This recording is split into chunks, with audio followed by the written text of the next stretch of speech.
দেখছেন কলকাতা টিভির সঙ্গে রয়েছে আমি তসমিনা। শুরু করছি সংবাদ স্বাধীনা। শুরুতে যে খবরের দিকে নজর রাখবো, হিথ্রো বিমানবন্দরে অগ্নিকাণ্ডের জেরে মুখ্যমন্ত্রীর লন্ডন সফরে বদল। সকালের বিমানের বদলে রাতের বিমানে যাওয়ার সম্ভাবনা রয়েছে মুখ্যমন্ত্রী। মধ্যরাত পর্যন্ত টিকিটের চেষ্টা করা হয়। টিকিটের ব্যবস্থা না হলে সোমবার লন্ডনের উদ্দেশ্যে রওনা দেবেন মুখ্যমন্ত্রী মমতা বন্দ্যোপাধ্যায়।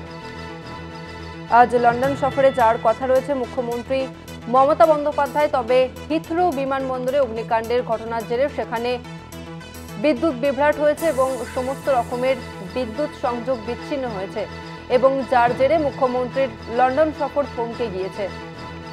সকালের বিমানের পরিবর্তে রাতের বিমানে যাওয়ার সম্ভাবনা রয়েছে। আজ মুখ্যমন্ত্রীর মধ্যরাত পর্যন্ত টিকিটের চেষ্টা করা হয় এমনটাই জানা যাচ্ছে। টিকিটের ব্যবস্থা যদি না হয় তাহলে সোমবার অর্থাৎ 24 তারিখ ফের লন্ডনের উদ্দেশ্যে রওনা দেবেন মুখ্যমন্ত্রী মমতা বন্দ্যোপাধ্যায়।